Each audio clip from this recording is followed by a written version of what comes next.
Hello and welcome back to No Bullshit. Today we return to covering one of the longest running cartoons and TV shows in America, The Simpsons. This time, The Simpsons show has released a pretty cringy clip as a way to get in on the current political discourse going on right now and also to promote their show's upcoming season. The video is on their YouTube channel and it's called West Wing Story, and it starts off with a picture of the president, Trump, in the Oval Office, with his head laying down on his desk next to a picture of none other than Alexandria Ocasio-Cortez and her so-called squad of freshman Democrat congresswomen. And this is only the first frame, the very beginning of this, but knowing where this goes, you can see this is a really bad start already. It could have been a good one too, if this was an introduction on an actually funny and politically biting show like, say, South Park. I would get excited to see where things go here. They would certainly have a funny angle to it, and South Park, unlike The Simpsons, they always find a way to make fun of everyone pretty evenly. But we all know that's not going to happen with The Simpsons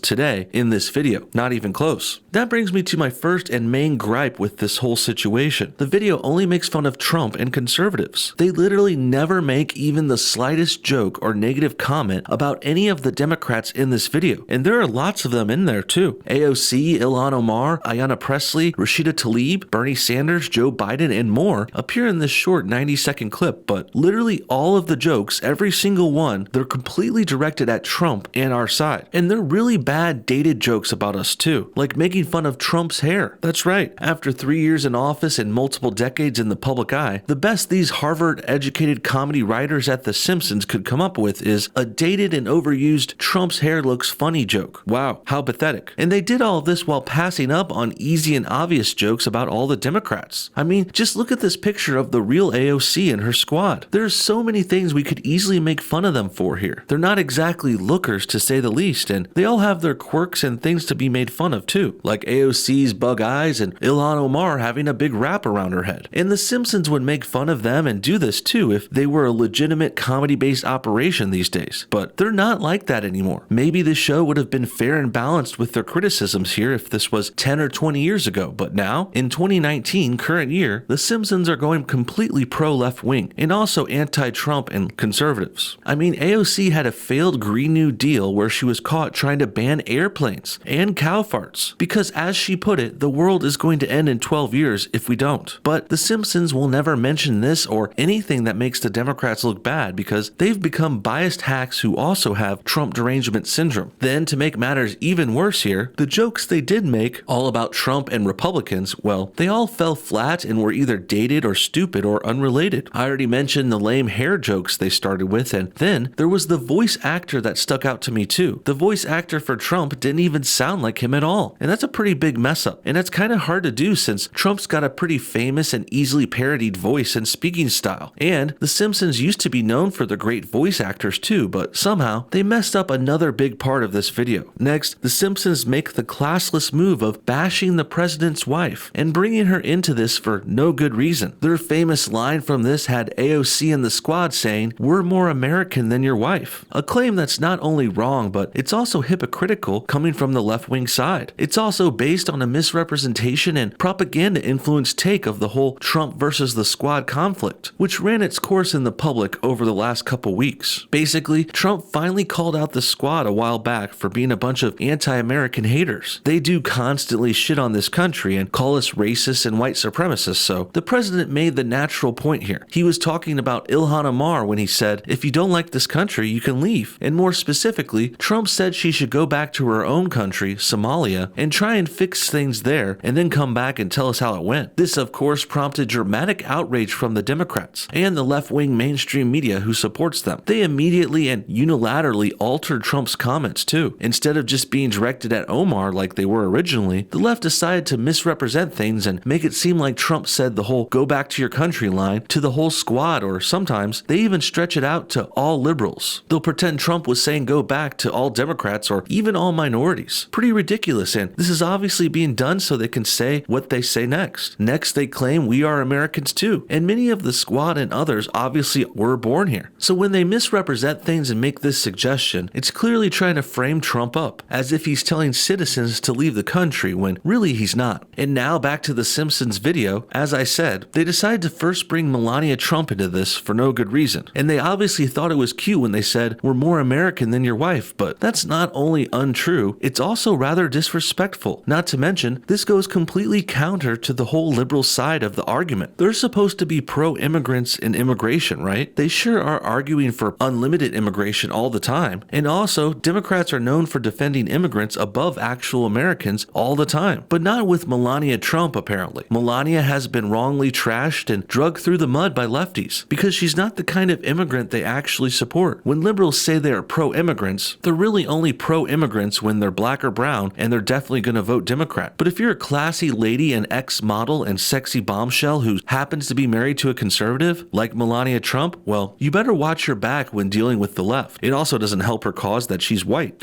And it's also worth mentioning that Melania is basically an innocent bystander in all of this. Sure, she's married to Trump, but she's also largely not political or very public about her life or politics or opinions at all. For all we know, Melania could even be a Democrat too. I highly doubt that, of course, but that's just to say how little we actually know about her stances, personally. Obviously, it could be assumed that Melania mostly agrees with her husband, but my point here is this. The Simpsons and other left-wing hacks clearly believe it's okay and a good idea even to go after the wives and children of their opponents. But I doubt they would feel the same way if, say, we were attacking AOC's boyfriend or Rashida Tlaib's kids. And back to the squad again now that I mentioned them, and well, this makes the Simpsons' lack of criticizing them even worse. They are obvious political players who make themselves and their stances very public day after day. They also have very stupid takes and dumb ideas that deserve ridicule here, but the Simpsons leaves the squad completely untouched and instead opts to make fun of Melania Trump, who really did nothing wrong and hasn't been outspoken at all. Really, Melania is just a good wife and a great mother, and the most political thing she's ever done was bring Christmas trees back to the White House for the annual Christmas Day party. And this outspokenness or lack thereof, well, it varies depending on the First Lady too. For example, our last First Lady, Michelle Obama, she was very political on the other hand, and she was very outspoken in public with her opinions too, so that naturally opens Michelle up to being criticized and mocked more. But Melania has chosen to remain mostly silent and private, and she's been a pretty mild First Lady, all things considered. But the left attacks her for doing nothing anyway, because Democrats are sad, desperate, evil, corrupt individuals. And the last thing I'll say about Melania, in addition to being a saint, she's also still super hot and probably the most attractive First Lady in our country's history. Just saying. And back to the line they said about her for one more minute. How in the world is Ilhan Omar more American than Melania Trump? Both are immigrants who became naturalized citizens a long time ago, and as far as I've seen, Melania has been completely pro-American, and also she has not been outspoken and supportive of other countries, including the one of her origin, or other foreign powers who oppose the United States. Ilhan Omar, on the other hand, bashes the United States and our people each and every day. She also speaks fondly of the shithole country she had to flee from as a child, a country that's still rife with crime, poverty, and disease, by the way. And also, Omar has laughed about the seriousness and criminality of terrorist groups like Al-Qaeda, you know, the ones that have killed thousands of our people. But somehow, despite all of this reality contradicting their video, the Simpsons still went with this bullshit, "We're more American than your wife." What a goddamn joke. And not a funny one like how the show intended. Next, the squad hits Trump up with yet another cringy and baseless line saying, "You're Boris Johnson without the class. Can't wait to see you behind prison glass. Your nose is right up Putin's ass. We say it's time to impeach you fast." By the way, this is all done in a song. I didn't mention that yet, but it's a really bad one, so it's not worth getting into. And wow, look at this line. There's just so many things wrong with this, I don't even know where to start. Skipping over the Boris Johnson part, let's first talk about them wanting to see Trump behind prison glass. Remember, these are the same people who preach for so-called prison reform. Bernie Sanders, for example, just recently said on Twitter that he wants to let out 1 million prisoners from jail because, according to him, America has too many people locked up for some reason. Never mind the fact that all those people in prison were arrested, charged, and convicted of crimes, but Democrats want to release those guilty criminals anyway, probably because they're black or brown minorities who would vote for them eventually. And then, at the same time, hypocritically and contradicting their initial stance on prison, well, at the same time, these liberals want to lock up their opponents for doing nothing wrong, while also saying they should let out criminals who were convicted of crimes. Yeah, they want to lock up Trump, whose only crime was disagreeing with them, because obviously the president has done nothing wrong or illegal, or else he would have been convicted of it. But the squad and the Simpsons still want to lock the president up regardless, I guess because he hurts their fifis. Next, the song harps back to the Russia collusion narrative, a long debunked nothing burger that produced no evidence of wrongdoings. And I really thought this whole Russia meme was dead and gone after Trump and his camp were never charged or convicted of any crimes. The Mueller report was a total flop and waste of everyone's time and money, but the left-wingers are still so delusional they can't resist bringing up this lie as if it were true over and over again. Finally, this song ends with a dance number where the president comes out in front of the White House and is greeted by a long line of Democratic presidential candidates dancing in unison, doing the can-can. And then Trump even tries to join in on their dance, but the Simpson makes their fake Trump seem to be severely out of shape, so much so he eventually falls down and faints, and falls flat on his face. And this final shot is a pretty obvious way to symbolize Trump dying, and then the Democrats are dancing after he's dead. You can even see Trump's red tie here is supposed to look like blood dripping from his neck. So this Simpsons end bit here is a virtual and simulated killing of our country's leader, while at the same time, Democrats who the Simpsons support, well, they're dancing on the president's grave. Pretty disgusting, but also not surprising, coming from such vile Democratic individuals. And implying that Democratic candidates would be willing to work together enough to pull off a dance number like this without wanting to tear out each other's throats is pretty scandalous too. Lastly, I want you to look at the portrayals of all the presidential candidates in this picture, and just look how biased and left-leaning this whole video is. Much like with the squad members before this section, The Simpsons also portrays all the Democratic presidential candidates in the most positive and glowing ways possible. Just look at their animations compared to Trump's here. While Trump's picture is trying to be exaggerated and funny, having his hair all crazy and showing his spray tan under his eyes, and this is how a good cartoon character should be, but instead, for the Democrats, they all look good and much better than their real selves. Kamala Harris looks pretty instead of gross. Joe Biden has a full head of hair instead of going bald. Bernie Sanders even looks middle-aged instead of appearing really old and senile like he does in real life. And finally, Elizabeth Warren looks all fine and dandy instead of looking like the old, frail, fake Pocahontas-looking individual she is in the real world. Also, all of these Dems could have been portrayed in funny and exaggerated ways too, but instead, like with this whole video, they never make fun of or portray the Democrats bad in any way whatsoever. Instead, they bash Trump the whole entire time. And that's ironic since Trump is probably the only likable one that's being mentioned in this whole video. What do you guys think? Have the Simpsons gone completely woke and pro-Democrat? Why aren't they bashing the left even though there's plenty of great jokes they could be making here? Elizabeth Warren pretended to be a Native American for Christ's sake. And Bernie Sanders recently met with a stripper and thief turned rapper named Cardi B as if she was someone to be taken seriously. And I didn't even get to mention how Biden can barely speak coherently anymore, but yeah, Trump is the only one being made fun of here, largely for stuff he didn't even do, by the way. With all that said, comment your thoughts on everything below. And thanks for watching No Bullshit. Hit that like button if you enjoyed this video, and we'll see y'all next time.